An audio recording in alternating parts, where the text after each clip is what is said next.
The Rohingya in Myanmar are suffering what Turkey calls a genocide. Hello and welcome to the show. I'm Ali Mustafa and this is Strait Talk.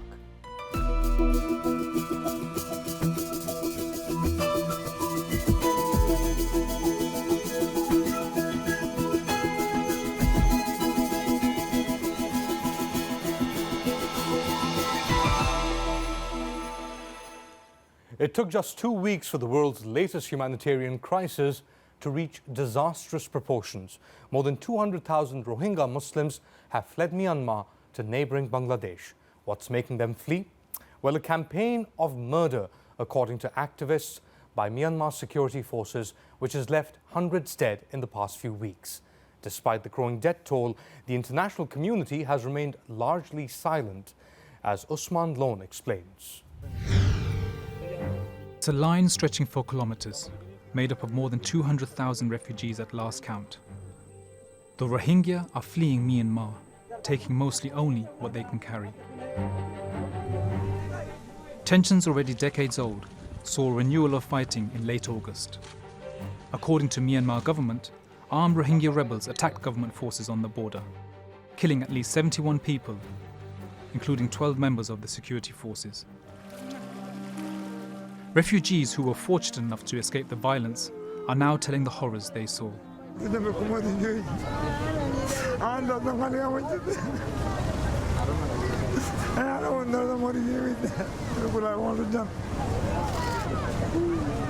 While the world has stood mostly silent, Turkish President Recep Tayyip Erdogan has spoken out.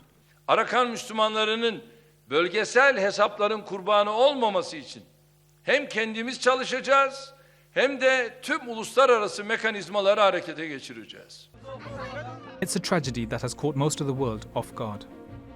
Hopes were high that a new government led by Aung San Suu Kyi would change things for the Rohingya. But in June, the junta refused visas for a UN team investigating the abuse of Rohingya Muslims. The decision sparked global concerns that crimes of ethnic violence were being covered up. I have written officially to the President of the Security Council to express my concern and to propose various steps to end the violence and address the underlying causes of the crisis.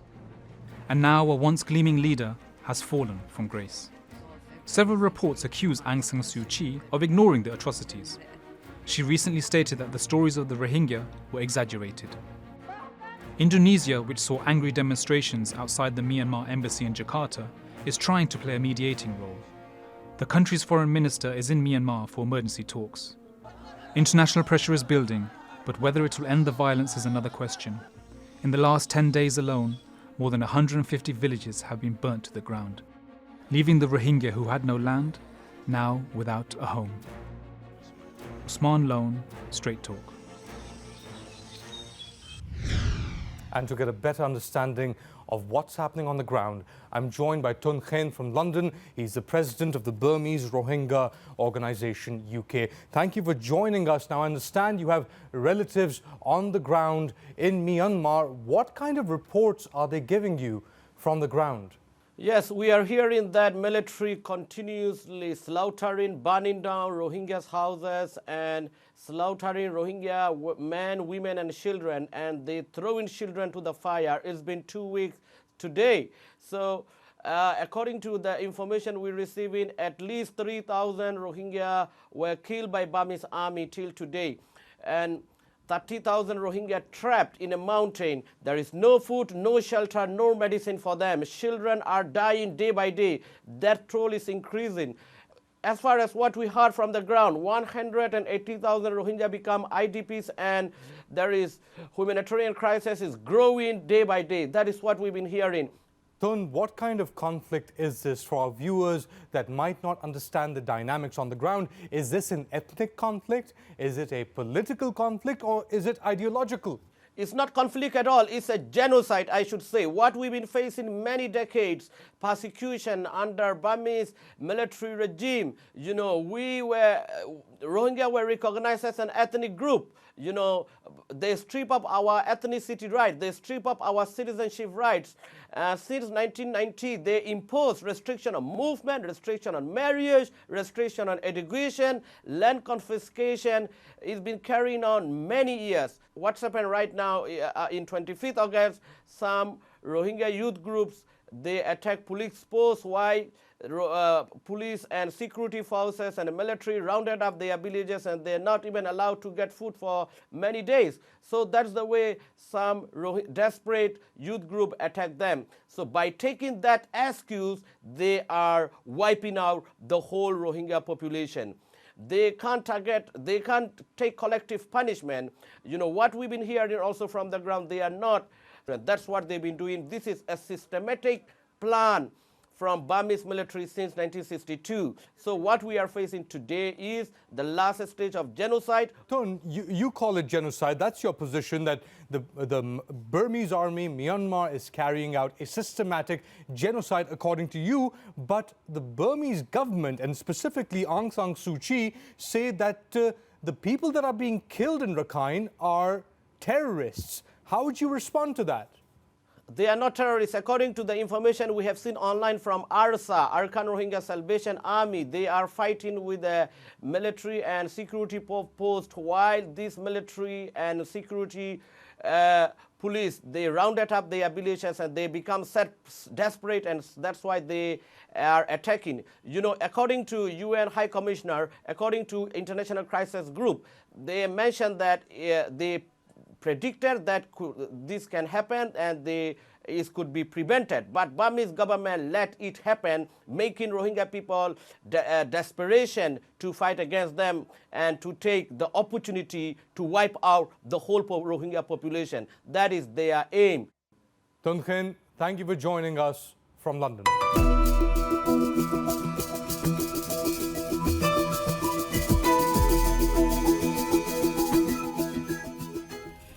Still to come on Strait Talk, Turkey takes the lead in condemning the atrocities in Myanmar.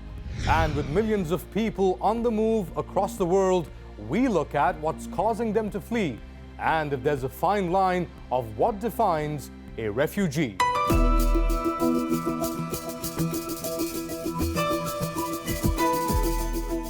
Genocide. That's what Turkey's president has called Myanmar's campaign against the Rohingya.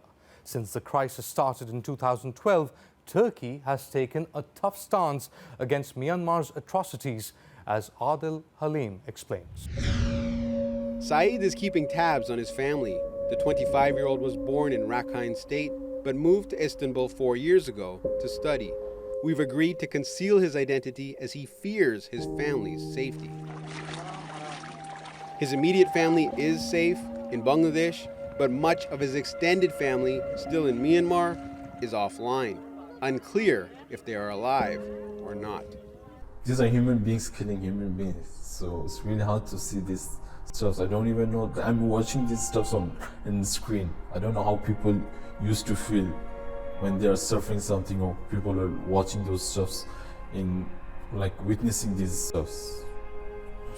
It's really hard to explain the feeling. For thousands of Rohingya, the journey to Bangladesh is a difficult one, and sometimes deadly. It's kind of shameful for me that I'm the only guy who's safe here. Saeed knows he's one of the lucky ones. Tens of thousands of Rohingya are still stranded in Myanmar, trying to get out. But now, new efforts are underway, led by Turkey, to provide much needed support. Turkey's president says something needed to be done. Orada bir soykırım var. Buna karşı sessiz duruyorlar. Kardeşlerim, sadece Arakan Müslümanları değil, diğer etnik ve dini gruplarda çok ciddi baskı altında. Demokrasi maskesi altında yürütülen bu soykırıma göz yumanların hepsi de yapılan katliama ortaktır. Erdogan says the world's silence is deafening and plans to raise the Rohingya issue at the UN General Assembly later this month. Last week, the foreign minister called on Bangladesh to open its doors, and Turkey will foot the bill. On Thursday, Turkish First Lady Emine Erdogan visited Rohingya refugees in Cox Bazaar. Yani bu çağda böyle bir vahşet inanılır gibi değil ve dünyanın gözü önünde cereyan ediyor. To date, Turkey has sent $70 million in aid to the Rohingya, and now more help is on the way. 1,000 tons delivered this week, with 10,000 more to arrive in the coming days. Back in Istanbul, Saeed anxiously clutches his phone, hoping to hear from lost family members before the world's attention shifts from the Rohingya to the next global crisis. Abdul Halim, Strait Talk. And for more on the Turkish aid efforts in Rakhine State, I'm joined in the studio by the Vice President of the Turkish aid organization, IHH, Hussein Oruç. Hussein, it's a critical time for your organization in Rakhine, meeting the needs of the Rohingya there. What is the situation as far as IHH workers are concerned? What are they telling you from the ground? As all you know, the Rakhine problem is a very long story. Last 200 years, they are facing similar problems. Very recently, all Turkish peoples are remember 2012, there was a similar problem, and Turkey have visited the region on the top level, and we have started the work on the ground. IHH's history is more older than this. Last 21 years, we are active in the Bangladesh side for the refugee camps and in Rakhine State based on the Sitwe, and we are making the distribution on the ground. This is also very important. Both sides is very important. In Sitwe, there is 130,000 refugees. They are the some of the refugees crisis of the 2012. On the other side, in Bangladesh, there was more than 300,000 refugees, and now with the recent crisis, another 130,000 refugees have been added, and they don't have anything. We need to receive them, and we need to give all the basic needs of the peoples on the both sides. Now, as you mentioned, this is a long-running issue. It's a long-running crisis. And as you mentioned, there was violence in Rakhine in 2012, and a lot of people were displaced, both internally and others that fled to Bangladesh and other countries. What makes the current crisis this time different than 2012? Actually, the biggest problem has started in 1992. 150,000 people have been killed on that time. After this, the problem is going on. Exactly the same problem happened 2012. Now it is repeating. The same problem is repeating. Almost the same number in all the crises. 100,000, 150,000 people are displaced, and they are leaving the country. The population of the Rakhine, the Muslim population, was around 3 million about 20 years ago. Now it becomes 1 million. All the peoples have left. More than 2 million have left the country. Some of them living in Bangladesh, some is Saudi Arabia, some in Pakistan. But in all the crises, we are losing some part of the populations in Rakhine State. Now, you mentioned Rohingya populations being dispersed, living in places like Pakistan, you said, in Saudi, in Bangladesh, in Thailand. Why is Turkey taking such a leading role in raising this issue on the international stage? Actually, Turkey is on the center of the all Islamic world. Wherever the problems are happening, as in my experience with IHH last 25 years, wherever we go, everybody is hoping something from the Turkey. Everybody is looking for these regions. And now we have a very good government, and wherever the problems are happening, it is not depends on the religion or something else, not the intentions of the Turkish international relations, just for the humanitarian base. So it's not just about the Rohingyas being Muslim, it's more than that. Of course, it's a humanitarian issue. Wherever these kinds of problems are happening, the Turkey is trying to do some things. And the Turkey is one of the biggest contributor on the humanitarian sector in the world. And while these problems are happening, and it was just before the Eid al-Adha, everybody was very sensitive. While everybody is enjoying with the Eid, but the peoples on the ground, both in Myanmar and the Bangladesh, it's a very important day in the Muslim calendar. Yes, they are facing this difficulty. How can you are watching this crisis on the ground? How can you be silent? And the Turkey didn't be silent. As a government, as a civil society, we are trying to help and decrease the pain of the peoples on the ground. Hossein Oruç, thank you so much for your insights. Thank you very much.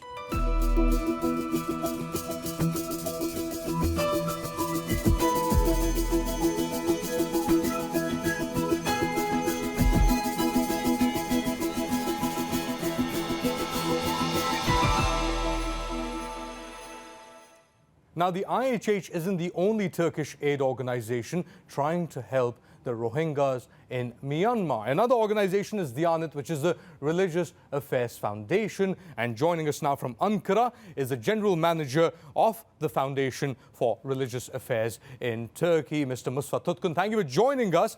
Why is Turkey so concerned about the Rohingya crisis in Myanmar, Mr. Tutkun? Since 2012, Turkish the Anat Foundation is involved in Arakan issue since we have this crisis in 2012. And the Anat Foundation concentrates on education in its own activities. So when we went to Arakan, especially to Bangladesh, where most of the Arakan refugees are living today, we have seen that there is a big gap in education system. That's why we have concentrated on education, and we have started working on projects which we can support Rohingya communities, Arakan communities in Bangladesh. And we also support humanitarian part of the refugees, which is food and non-food items always have been distributed by the Anat Foundation. Our teams goes to Bangladesh, and even last 3 years we have been able to enter into Myanmar, especially in the Sitwe, where the IDP camps are placed. So since then we have spent more than 12 million liras for the refugees and for the people of Arakan. Mustafa Tutkun, thank you for joining us from Ankara.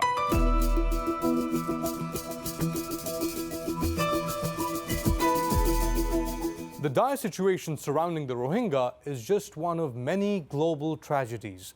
Today, there are more people fleeing conflict, oppression and persecution than at any other time since the end of the Second World War. But are the numbers telling the real story? Who actually is a refugee?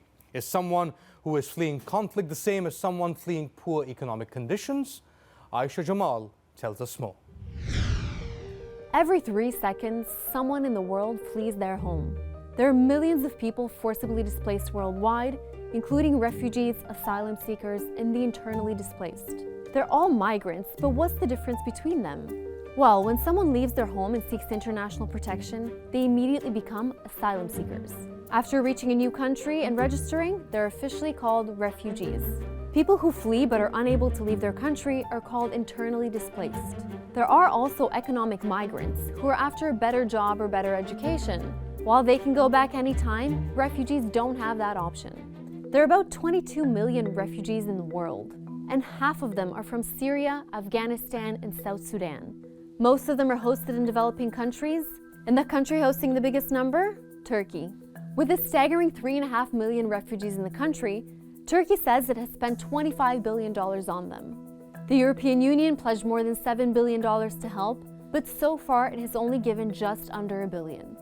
Despite the lack of international support, Turkey is still determined to provide the refugees with basic needs and services, including free education, free healthcare, and ID cards that allow them to work legally.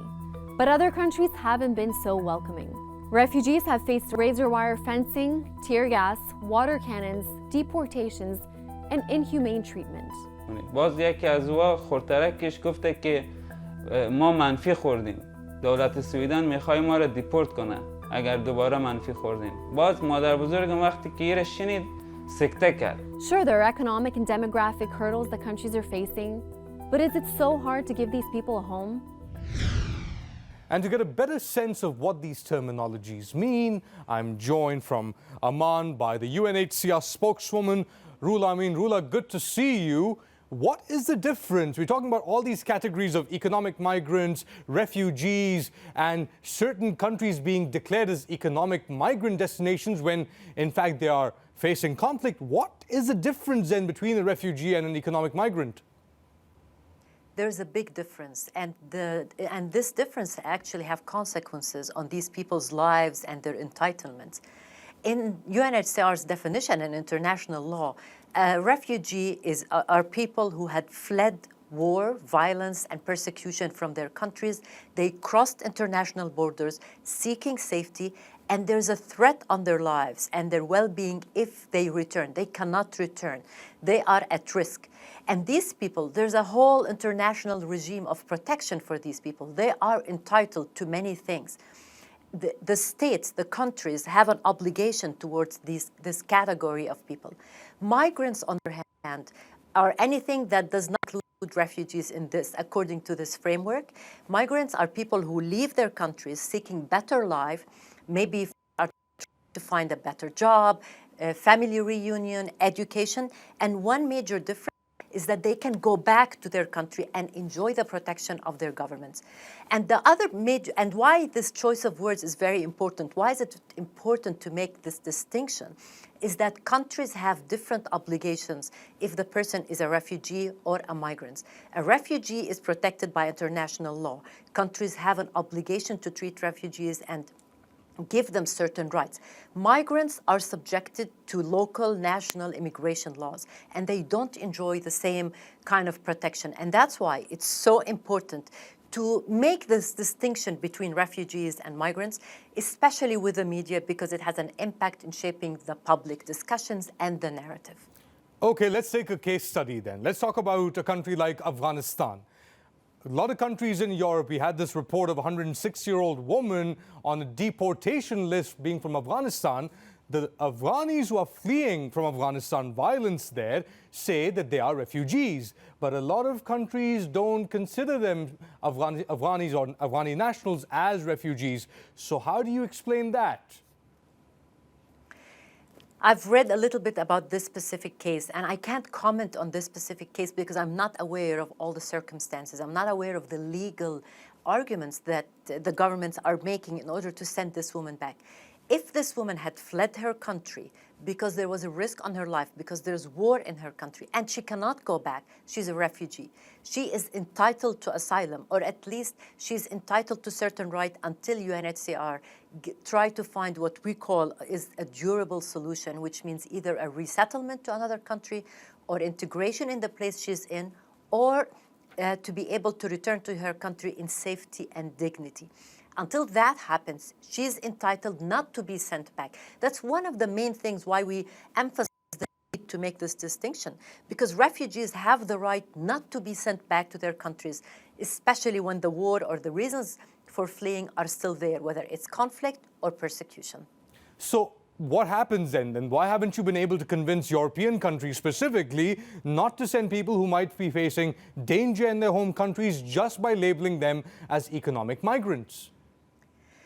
Well, in general, European countries have signed on to the 1951 Declaration, which makes them have an obligation towards these migrants and towards these refugees, I mean, not the migrants. What are the specifics of this exact case? I am not aware. What I know is that we advocate all the time and on constant basis. A refugee should not be sent back to their original country as long as the reasons for fleeing still exist.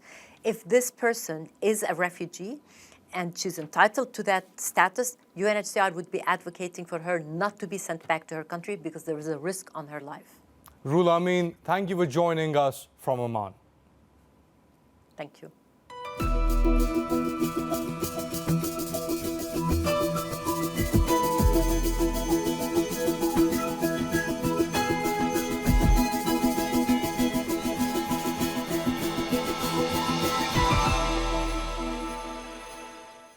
Every human tragedy needs a villain, someone or some group or natural calamity to blame. It's in our nature, but that instinct to castigate a whole group for the crimes of a few has been done too many times to too many groups. For too long, the West has labeled entire religions in a negative light, because of the actions of a tiny minority. And now, the Rohingya tragedy has brought out the same urge. All religions have fringe groups that tarnish its original teachings and damage the reputation of the moderate majority. It's therapeutic to channel moral outrage at an entire group. It provides a simple solution, letting us bypass many complicated layers. And has social media amplified this impulse? Does it provide a platform for hate and identity politics to flourish, especially in times of tragedy? Well, if you search the hashtag, the Rohingya genocide, it shows the crisis in the flesh. But interlaced with those images of sorrow are ghastly memes that threaten to turn a platform to highlight human suffering into an echo chamber of hate. There is a popular verse often quoted in times of blind rage. Do not let the hatred of others prevent you from being just. How can we avoid such a dangerous trap? Tell us what you think, and we'll share your thoughts. And that's all for this edition of Strait Talk with me, Ali Mustafa. Until next time, hoşça kalın and goodbye.